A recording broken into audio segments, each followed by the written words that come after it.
राउतरे मु जैन कॉलेज रो गोटे छात्री आज महांगा माटी 150तम जयंती उपलक्षे एक पदयात्रा आरंभ होइतले एतिर पदयात्रा हमर मान्यवर एमएलए एवं ताक सहित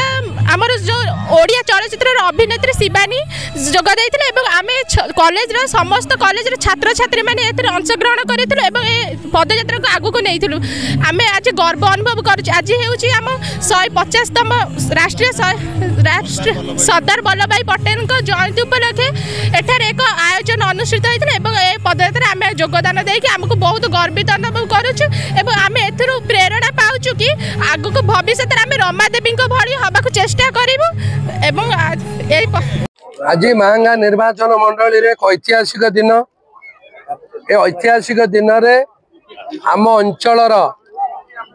झील कहले अत्युक्त हेनी आम अंचल भाणीजी स्वर्गत नंदकिशोर दास घरे विवाहित मधु बाबू भाई गोपाल वल्लभ दास झी रमादेवी जे जहाँ स्वाधीनता आंदोलन पर देश स्वाधीनता पाइला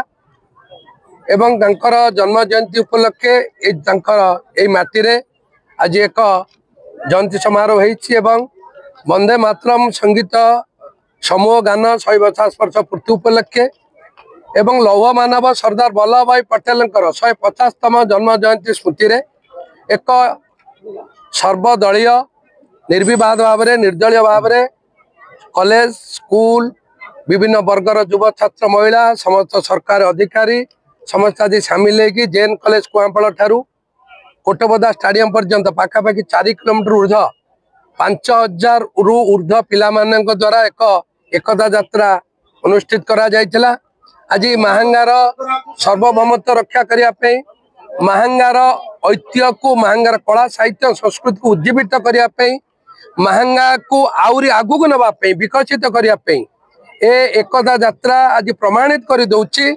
जे एक विकसित महांगा गठन करने महांगा निर्वाचन मंडली समस्त युव छात्र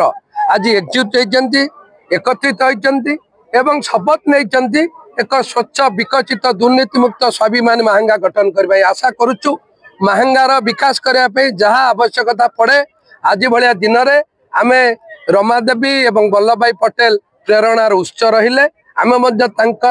प्रेरणार अनुप्राणित हो महांगा को आउरी आगु नवाई समस्ते शपथ नेलु।